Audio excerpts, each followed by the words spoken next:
Hi. Have you ever considered to connect with your future self? I mean, really taking the time to envisage your future and reflect on who you want to be, how you want to feel, and what you need to feel content, fulfilled, and healthy.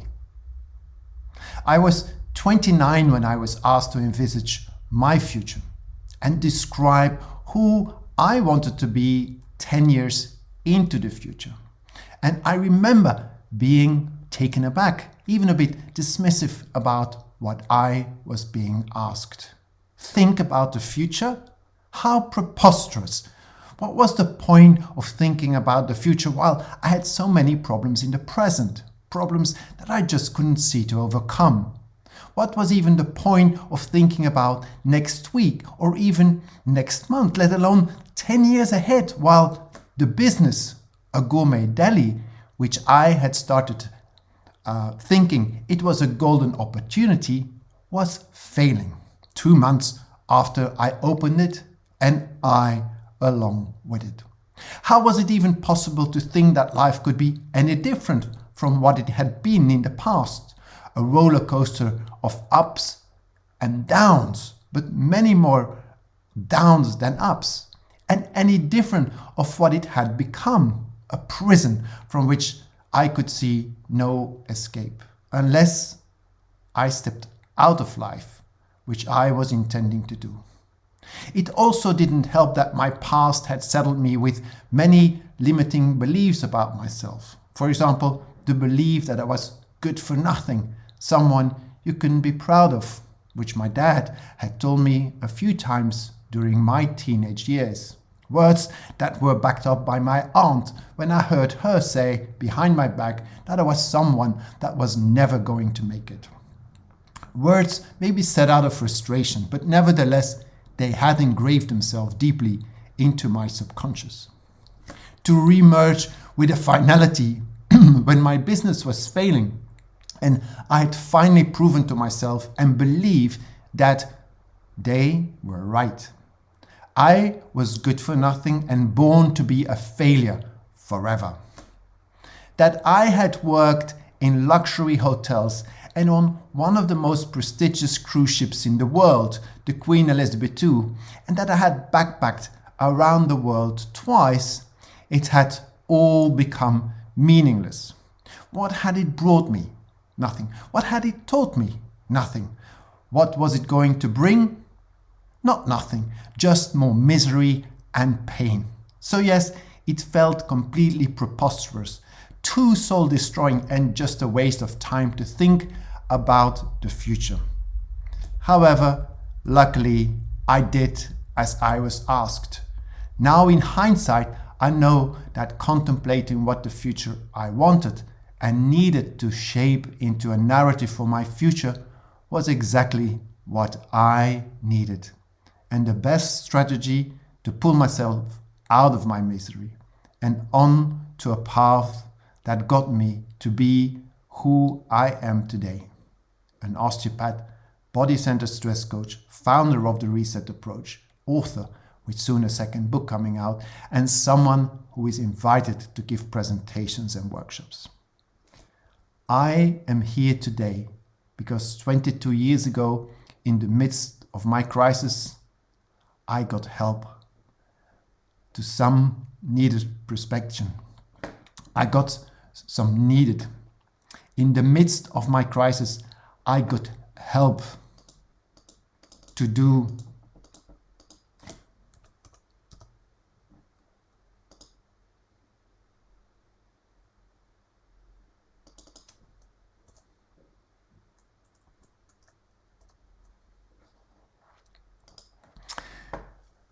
I'm here today because 22 years ago, in the midst of my crisis, I got help to do some introspection and found out, envisage who I wanted to be, how I wanted to feel, and what I needed to have to feel content, fulfilled, and healthy.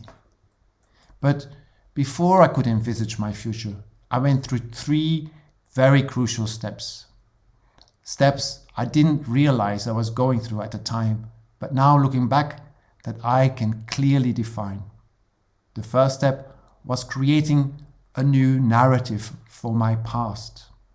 As my self-image was at an all-time low, I needed to shed that limiting belief that although I appeared to be good for nothing, that I could become good at something. But what was that something?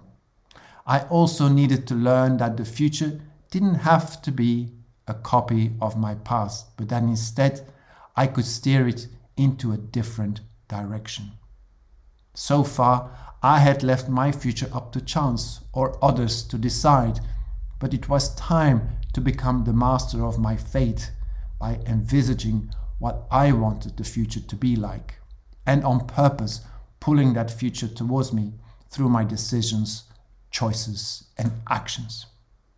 You might also know this as backcasting, a process often used by designers or businesses, and that starts with defining a desirable future to then work backwards to identify policies, steps, or processes that will connect that specified future to the present.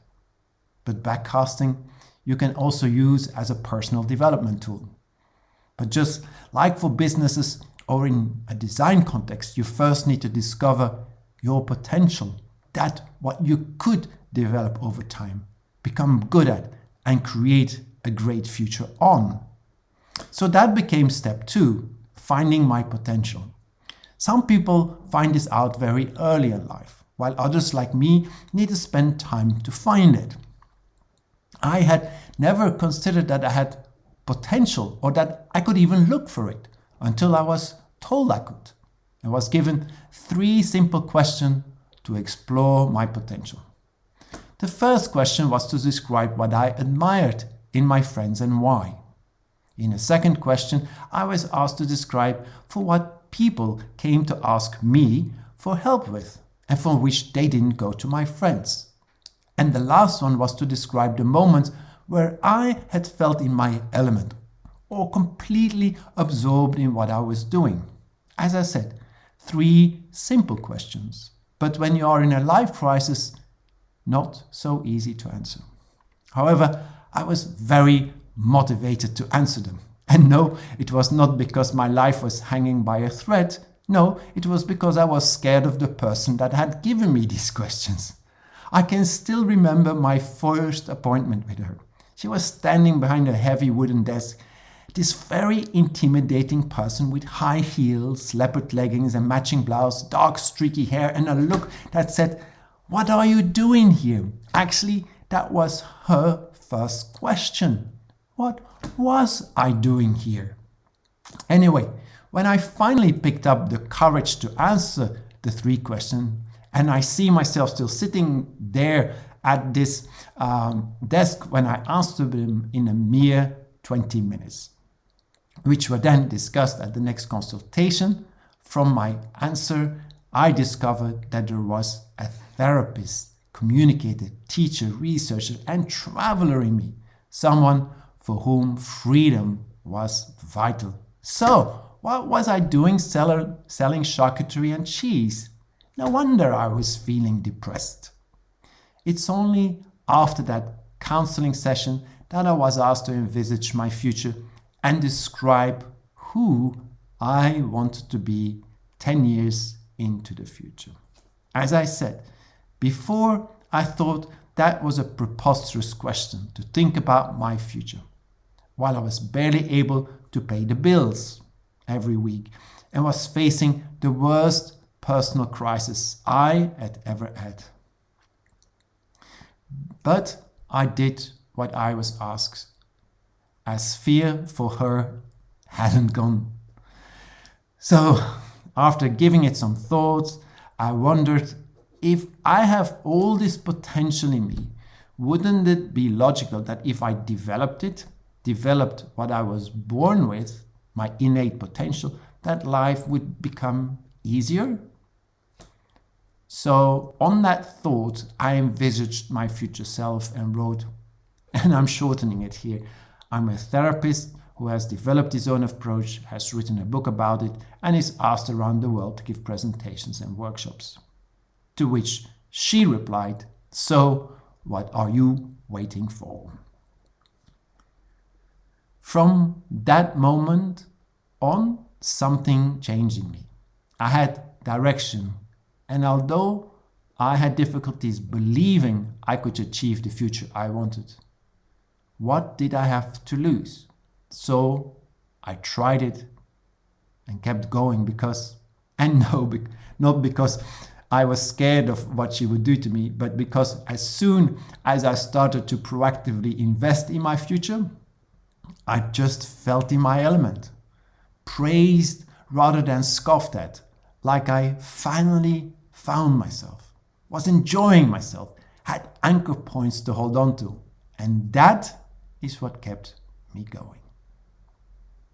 It didn't make life easier, or at least not at first, but life became more meaningful, fulfilling, and enriching. Today, I can honestly say that what I have coined futurizing yourself, which is creating a new narrative for your past, uncovering your potential, and designing your life, your future on purpose, and using that image of the future as a guide in all your decisions, choices, and actions to change forward, that process saved me.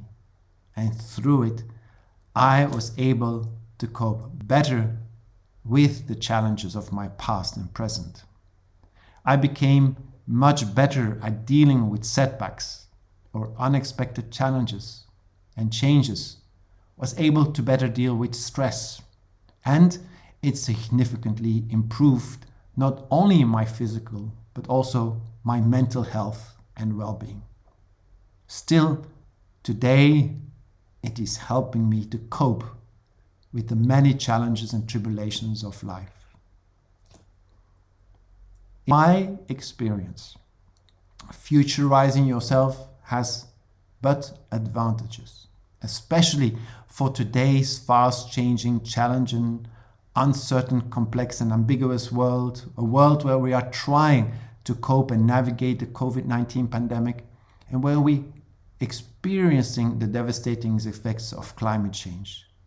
A world where at the same time every aspect of our life is being influenced by automation, robotization, datafication, and so many other changes and challenges due to emerging technologies that have created an environment that has outpaced our own evolution. And we're thinking about what the future you want is crucial before it is too late. So today, neither past nor present, but the future has become the key to our existence. As without taking care of our future today, there will be no future to take care of tomorrow. Past and present, they are no longer a reliable compass to navigate the changes and challenges ahead, but the future is. Because the future is still in the making and thus can still be influenced. But it will take a conscious decision to do so, as naturally we are terrible at thinking about the future, and it becomes even more difficult the more stress we experience. On top of that, our prehistoric brain is already terrible at thinking about our long-term future self. For example, when you think about your future self, something quirky happens in your brain. It's like a glitch in the machine.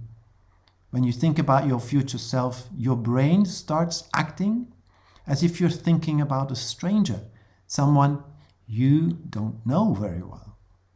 And when the future you is somebody you don't know very well, why care for it?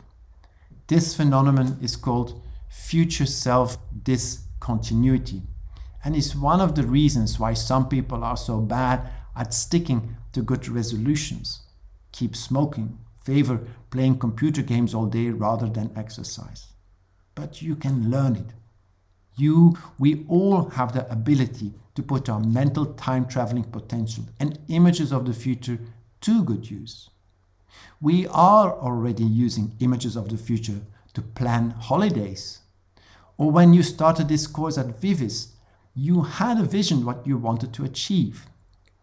Even if in your bathroom, when you brush your teeth, you are putting an image of the future to good use. Think about it for a moment. Why do you brush your teeth? To prevent cavities. And you know that brushing your teeth is not for now, but for later. However, there is a bonus you get when brushing your teeth to prevent cavities from happening in the future. And that bonus is a fresh breath. When you futurize yourself, you also don't need to wait to see some of the benefits. They are nearly instantaneous.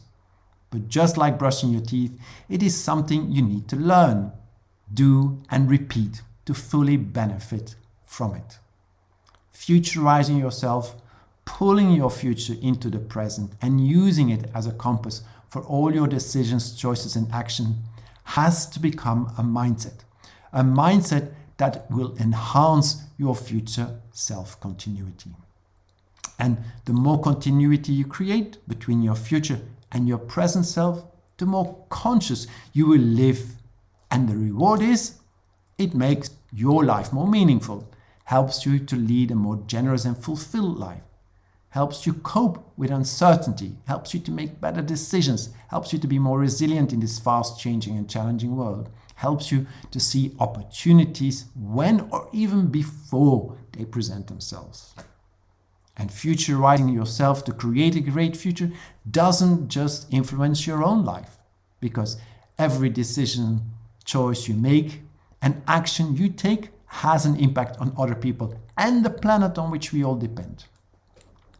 Your behavior precedes the future, and your behavior itself proceeds by your thoughts and images of the future.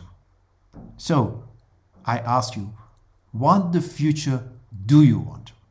Do you want to feel content, fulfilled, and healthy? Do you want to create a great future, meaning a good future where you are resilient and feel that you are evolving into the best version of yourself, where your individual actions matter for the greater good and transcend you so more people, even generations to come, can have a great future too? Then start futurizing yourself. Connect with your future self. Envisage your future and reflect on what you want it to be, how you want to feel, and what you need to feel content, fulfilled, and healthy. Start incorporating future thinking into your decisions, choices, and actions to change forward and create a great future for yourself and others proactively and on purpose. Make the future yours, and by doing so, make it great for all. I thank you very much for this opportunity to speak to you all.